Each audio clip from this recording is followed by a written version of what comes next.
पहला प्रश्न है कि निम्नलिखित में से किस विकल्प में सभी शब्द तत्सम हैं? तो वो है विकल्प बी, नव्य और स्वर्णकार ये दोनों तत्सम हैं।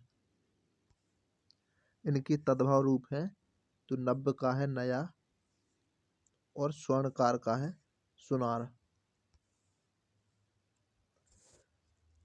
तद्भव, तो तद्भव है गधा, पलंग, डंडा, नाक और कुम्हार। तत्सम है गर्दभ, पर्यंक, दंड, नासिका और कुंभकार। अब गधा का तत्सम होगा गर्दभ, पलंग का तत्सम होगा पर्यंक, डंडा का तत्सम होगा दंड, नाक का तत्सम होगा नासिका और कुम्हार का तत्सम होगा कुंभकार।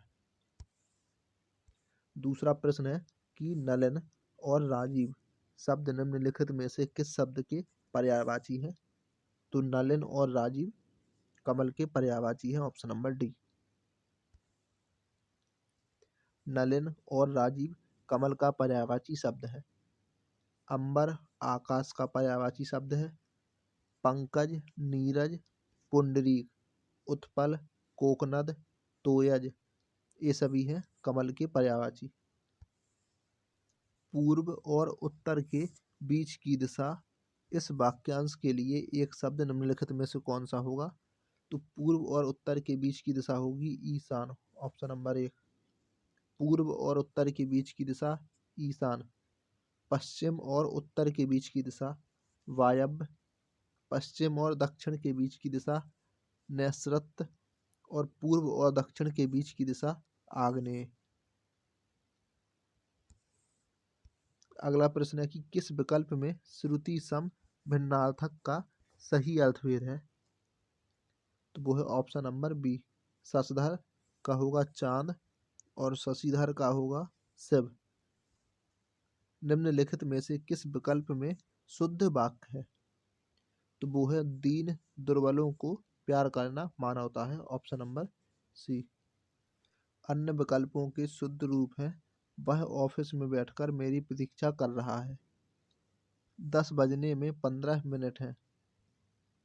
लड़के अध्यापक से प्रश्न पूछते हैं। अगला प्रश्न है कि निम्नलिखित में से पुल्लिंग शब्द का चयन कीजिए।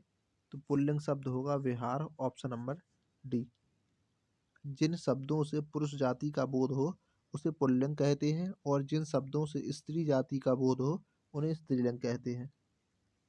तो विहार हो जाएगा पुल्लिंग, जबकि जो शेष शब्द हैं पराधीनता, मुद्रिका और अजवायन ये तीनों होंगे स्त्रीलिंग शब्द। निम्नलिखित में से किस शब्द का प्रयोग एक वचन में होता है? तो इसका जवाब है सोना। तो सोना शब्द का प्रयोग होता है एक वचन के लिए। द्रव्यवाचक संज्ञा तथा भाववाचक संज्ञा शब्द का प्रयोग सदैव एक वचन में ही होता है, द्रव्यवाचक और भाववाचक का। कुछ शब्द सदैव बहुवचन के रूप में ही प्रयोग किए जाते हैं, जैसे कि प्राण, दर्शन, हस्ताक्षर, आंसू, दाम, अक्षत आदि। अब अगला प्रश्न है कि हे ईश्वर दया करो रेखांकित शब्द में कौन सा कारक है? तो इसमें है संबोधन कारक, ऑप्शन नंबर एक। संज्ञा या सर्वनाम का वाक्य के अन्य पदों से जो संबंध होता है उसे कारक कहते हैं। हिंदी में कारकों की संख्या 8 है। संप्रदान का कारक चिन्ह है को, के लिए। कर्म का कारक चिन्ह है को तथा करण का कारक चिन्ह से, के द्वारा होता है। अब अगला प्रश्न है कि निम्नलिखित में से तद्भव शब्द कौन सा है? तो वो है काज, ऑप्शन नंबर डी। संस्कृत से आए मूल शब्दों को तत्सम कहा जाता है तथा हिंदी भाषा के आधार पर बने शब्दों को तद्भव कहते हैं। काज तद्भव शब्द है जिसका तत्सम शब्द है कार्य। अभिभाषण शब्द में कौन सा उपसर्ग है? तो इसका जवाब है ऑप्शन नंबर बी, अभी। जो शब्दांश शब्दों के आदि यानी कि प्रारंभ में जुड़कर उनके अर्थ में कुछ विशेषता लाते हैं उपसर्ग कहलाते हैं। अभिभाषण शब्द में अभी उपसर्ग का प्रयोग हुआ है। अभी शब्द बने, अभी शब्द बने अन्य शब्द हैं अभियान, अभिनय, अभिमुख आदि। आ उपसर्ग से बने शब्द हैं अछूता, अथाह, अटल। अगला प्रश्न है कि रक्त रंजित शब्द में कौन सा समास है? तो इसमें है तत्पुरुष समास, ऑप्शन नंबर 1। जिस समास में बाद का या उत्तर पद प्रधान होता है तथा दोनों पदों के बीच कारक चिन्ह लुप्त हो जाता है उसे तत्पुरुष समास कहते हैं। समास के 6 भेद हैं: अव्ययीभाव समास, तत्पुरुष समास, कर्मधारय समास, द्विगु समास, द्वंद्व समास और बहुव्रीहि समास। क्यों, कब, कौन से सर्वनाम के उदाहरण हैं? तो यह है प्रश्नवाचक सर्वनाम के उदाहरण, ऑप्शन नंबर सी। संज्ञा के स्थान पर प्रयुक्त होने वाले शब्दों को सर्वनाम कहते हैं। क्यों, कब, कौन प्रश्नवाचक सर्वनाम के उदाहरण हैं। प्रश्न करने के लिए प्रयुक्त होने वाले सर्वनाम शब्दों को प्रश्नवाचक सर्वनाम कहा जाता है और सर्वनाम के 6 भेद हैं: पुरुषवाचक सर्वनाम, निश्चयवाचक सर्वनाम, अनिश्चयवाचक सर्वनाम, संबंधवाचक सर्वनाम, प्रश्नवाचक सर्वनाम और निजवाचक सर्वनाम। पुरुषवाचक सर्वनाम में मैं, तुम आएगा। निश्चयवाचक में यह, वह। अनिश्चय सर्वनाम में कोई, कुछ। संबंधवाचक में जो, सो। प्रश्नवाचक में कौन, क्या। और निजवाचक में आप, अपने। अगला प्रश्न है कि मदिरालय शब्द के संधि विच्छेद का चयन कीजिए। तो मदिरा धन आलय, ऑप्शन नंबर डी। मदिरालय का सही संधि विच्छेद है मदिरा धन आलय। यह दीर्घ संधि का उदाहरण है। दो स्वरों के मेल से जो विकार या रूप परिवर्तन होता है उसे स्वर संधि कहते हैं। कालांतर, काल धन अंतर। हिमालय तो हिम धन आलय। पुस्तकालय तो पुस्तक धन आलय। भोजनालय, भोजन धन आलय। अवतरण चिन्ह को और किस नाम से जाना जाता है? तो इसका जवाब है उद्धरण चिन्ह के नाम से। अगला प्रश्न है कि सतसई शब्द में किस शब्द के संख्या बोधक विशेषण का प्रयोग हुआ है? तो समुच्चय बोधक विशेषण, ऑप्शन नंबर बी। सतसई शब्द में संख्या बोधक विशेषण, समुच्चय बोधक विशेषण का प्रयोग हुआ है। जिन शब्दों में से संज्ञा अथवा सर्वनाम शब्दों की विशेषता, गुण, दोष, संख्या, परिणाम आदि का पता चलता है उसे विशेषण कहते हैं। गणनावाचक विशेषण 1, 2, 3, 4, 10, 20। आवृत्तिवाचक विशेषण दोगुना, तिगुना, चौगुना। अगला प्रश्न है कि राधा ने पायल से चिट्ठी लिखवाई वाक्य में कौन सी क्रिया है? तो इसका जवाब है प्रेरणार्थक क्रिया। वह क्रिया जिससे यह पता चलता है कि कर्ता किसी काम को स्वयं न करके किसी अन्य व्यक्ति से उस काम को करवाता है या करवाने के लिए प्रेरित करता है, तो प्रेरणार्थक क्रिया होती है वहां पे। अगला प्रश्न है कि चिल्लाहट में कौन सा प्रत्यय है? तो इसमें है आहट प्रत्यय, ऑप्शन नंबर 1। ऐसे शब्द जो अन्य शब्दों के अंत में जुड़कर शब्द के अर्थ में परिवर्तन कर देते हैं तो प्रत्यय कहलाते हैं।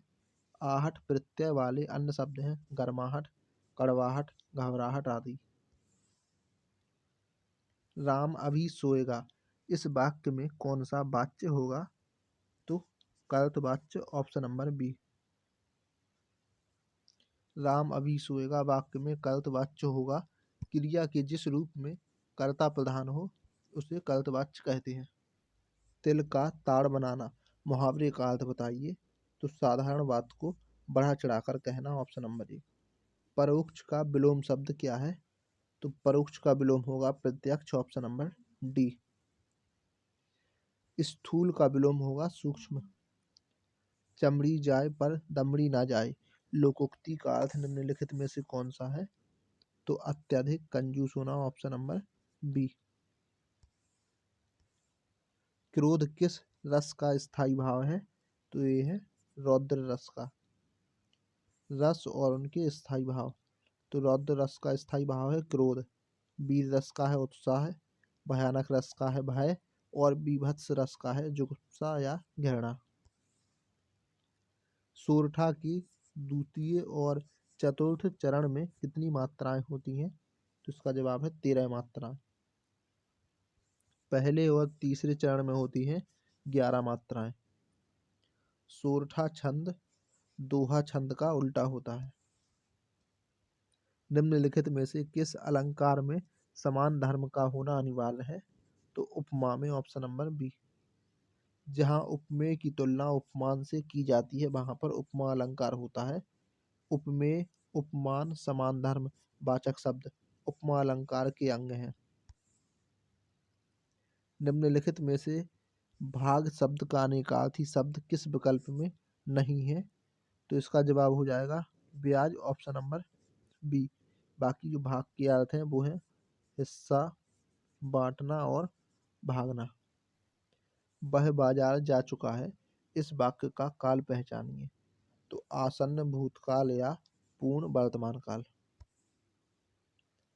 यह आसन्न भूतकाल पूर्ण वर्तमान काल का वाक्य है। जिस वाक्य में क्रिया के घटित होने का समय हाल फिलहाल में हुआ प्रतीत होता है वहां पर आसन्न भूतकाल क्रिया या पूर्ण वर्तमान काल क्रिया वाला वाक्य होता है। अब है गद्यांश। तो प्रश्न संख्या 27 से 31 तक।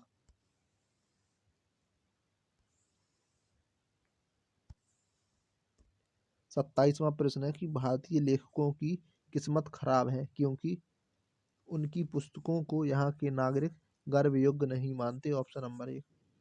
अगला प्रश्न है कि उपयुक्त शीर्षक दीजिए। तो भारतीय लेखकों की दुर्दशा, ऑप्शन नंबर 1। भारत का सुशिक्षित समाज कौन सा साहित्य पढ़कर संतुष्ट हो जाता है? तो इसका जवाब है अंग्रेजी। भारतीय भाषाओं के साहित्य के प्रति समाज के किस वर्ग में अरुचि की भावना है? तो इसका जवाब है सुशिक्षित वर्ग में। भारतीय भाषाओं के लेखक अमेरिकी, यूरोपीय तथा चीन, बर्मा, जापान के लेखकों से भी हीन हैं क्योंकि उनके साहित्य को भारत के सुशिक्षित लोग नहीं पढ़ते, ऑप्शन नंबर 1। अगला प्रश्न है कि मीराबाई किसकी शिष्या थी? तो संत रैदास की। मीराबाई संत रैदास की शिष्या थी। मीराबाई की रचनाएं इस प्रकार हैं: नरसिंह जी का मायरा, राग गोविंद, गीत गोविंद का टीका, मीराबाई की मल्हार और राग विराग। मीराबाई की फुटकल रचनाओं और पदों का संग्रह मीराबाई की पदावली नाम से किया गया है। निम्नलिखित में से कौन सी भाषा पश्चिमी हिंदी से संबंध रखती है? तो वो है बांगरू, ऑप्शन नंबर सी। पश्चिमी हिंदी के अंतर्गत निम्न भाषाएं आती हैं: खड़ी बोली, हरियाणवी, ब्रजभाषा, कन्नौजी और बुंदेली। निम्नलिखित में से नहीं कौन से प्रकार का रीतिवाचक क्रिया विशेषण है? तो यह है निषेधवाचक। रीतिवाचक क्रिया विशेषण 7 प्रकार के होते हैं: कारणबोधक, निषेधवाचक, स्वीकारबोधक, प्रकारबोधक, निश्चयबोधक, अनिश्चयबोधक और प्रश्नबोधक। निम्नलिखित में से समुद्र शब्द का पर्यायवाची शब्द कौन सा है? तो वो है रत्नाकर, ऑप्शन नंबर बी। समुद्र के जो अन्य पर्यायवाची शब्द हैं वो हैं पयोधी, पारावार, नदीस, बारिधि, जलधि, नीर निधि। मेघ, मेध, श्रुति सम भिन्नार्थक शब्द का सही अर्थभेद निम्नलिखित में से कौन सा है? तो वो है बादल यज्ञ। यानी कि मेघ का होगा बादल और मेध का होगा यज्ञ। स्त्री जो अभिनय करती हो, वाक्यांश के लिए एक शब्द का चयन कीजिए। तो इसका जवाब होगा अभिनेत्री। अगला प्रश्न है कि मानसरोवर किसकी रचनाओं का संकलन है? तो यह है प्रेमचंद की, option number D. Mansarovar Munshi Premchand की रचनाओं का संकलन है। प्रेमचंद की अन्य रचनाएं इस प्रकार हैं: सेवा सदन, कायाकल्प, प्रेमाश्रय, रंगभूमि, कर्मभूमि, निर्मला, गोदान, गबन और कफन।